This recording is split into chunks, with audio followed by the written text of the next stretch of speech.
చేసుకొని అడుగుతా ఉన్నా. కట్టుకున్న భార్య బట్టలను 10 మంది ముందు 10 మంది చూస్తూ ఉండగా కుట్రలు చేయడం కోసం భార్య బట్టలను భర్త చింపుతా ఉంటే నిజంగా రాజకీయాలు ఏ స్థాయికి దిగజారిపోయాయో గమనించమని కోరుతా ఉన్నా. బయటకు వచ్చిన మళ్ళీ ఆ ఆడబిడ్డను కూడా వాడుకొని తప్పుడు మాటలు కూడా చెప్పిస్తారు. ఆ భార్యతో ఆ ఆడబిడ్డను కూడా వాడుకొని తప్పుడు మాటలు కూడా చెప్పిస్తారు ఆ భార్యతో. నేను అడుగుతా ఉన్నా, బయటకు వచ్చిన ఆ వీడియో చూసిన తర్వాత ఆ వీడియో భర్త భార్య బట్టలను చింపుతా ఉన్నాడు అందరి ముందు. ఆ వీడియో బయటకు వచ్చింది, వైరల్ అయింది, సోషల్ మీడియాలో వైరల్ అయింది. నిజంగా రాష్ట్రం మొత్తం నివ్వరిపోయింది అది చూసి. చంద్రబాబు నాయుడు గారి కుట్రల రాజకీయాలను చూసి, ఈ వెన్నుపోటు పాలనను చూసి రాష్ట్రం మొత్తం షాకు గురైంది. మీరు కూడా ఒకసారి చూడండి ఆ వీడియోను.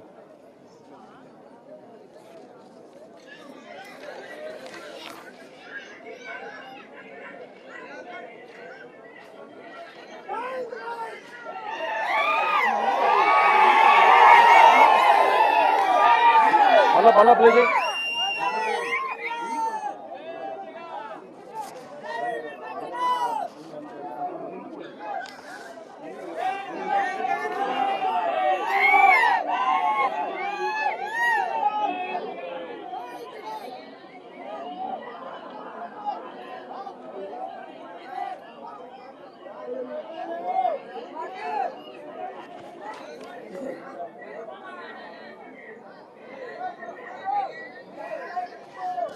మళ్ళా చూస్తారా? మళ్ళా పెడదాం.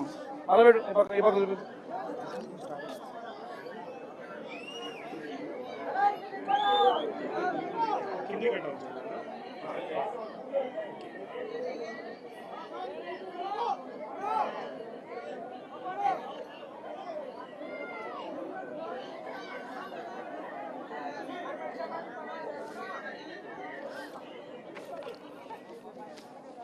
నిజంగా ఏ స్థాయిలోకి చంద్రబాబు నాయుడు దిగజారిపోయినాడు అని చెప్పడానికి వెన్నుపోటు పార్టీ నాయకుడు కుట్రలు చేసి వెన్నుపోటు పార్టీ పాలనలో ఏ రకంగా వ్యవస్థలు ఉన్నాయని చెప్పడానికి నిదర్శనం.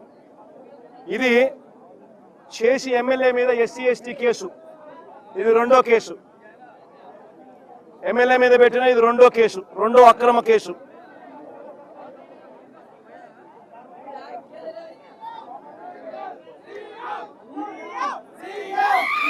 నేమకల్లో ఇంకా నేమకల్లో అదే గ్రామంలో ఎమ్మెల్యే మీద పెట్టిన 3వ కేసు ఏమిటో తెలుసా? అదే గ్రామంలో ఎమ్మెల్యే మీద పెట్టిన 3వ కేసు ఏమిటో తెలుసా? ఎమ్మెల్యే కారును ధ్వంసం చేశారంట. కారును ధ్వంసం చేశారంటూ 3వ కేసు పెట్టారు. మీరే దాడి చేస్తారు, మీరే చెయ్యరగొడతారు. ఎమ్మెల్యే తమ్ముడు చెయ్యరగొడతారు. దారిలో పోతా ఉన్న ఎమ్మెల్యే మీద మీరు దాడి చేస్తారు. ఎమ్మెల్యే తమ్ముడు చెయ్యిని మీరే విరగొడతారు. మళ్ళీ ఎమ్మెల్యే మీద ఎస్సీ ఎస్టీ కేసు పెడతారు. భార్య బట్టను సైతం చింపిపిచ్చి మొగుళ్లతో భర్తలతో. మళ్ళీ అంతటితో కూడా సంతృప్తి చెందుకోకుండా కారును ధ్వంసం చేశారు. ఎమ్మెల్యే కారును ధ్వంసం చేశాడంటూ, వాళ్ళ కారుని ఎమ్మెల్యే ధ్వంసం చేశాడంటూ మళ్ళీ ఎమ్మెల్యే మీద 3వ కేసు. నేను అడుగుతా ఉన్నా, ఇలాంటి అక్రమ కేసులు ఈ మాదిరిగా ప్రజాస్వామ్యంలో పెడతా పోతే ప్రజాస్వామ్యం బతుకుతుందా అనేది ఆలోచన చేయమని చెప్పి ప్రతి ఒక్కరితో కూడా నేను అడుగుతా ఉన్నా. ఇది జరిగిన తర్వాత ఇంకా ఆశ్చర్యం ఏమిటో తెలుసా? ఇది జరిగిన తర్వాత ఎమ్మెల్యే గిరిని ఎవరినైతే కారులో ఎక్కించుకొని ఉన్నాడో ఆ గిరిని తీసుకొని ఎమ్మెల్యే తమ్ముడు ఎవరైతే ఉన్నాడో శ్రీరాములు ఎవరైతే ఉన్నాడో తమ్ముడు తీసుకొని పోలీస్ స్టేషన్కి వెళ్ళి ఇవన్నీ చూపించి కేసు కట్టండి అయ్యానంటే పోలీసులు కనీసం కంప్లైంట్ కూడా తీసుకోలేదు. పోలీసులు కనీసము కంప్లైంట్ కూడా తీసుకోలేదు.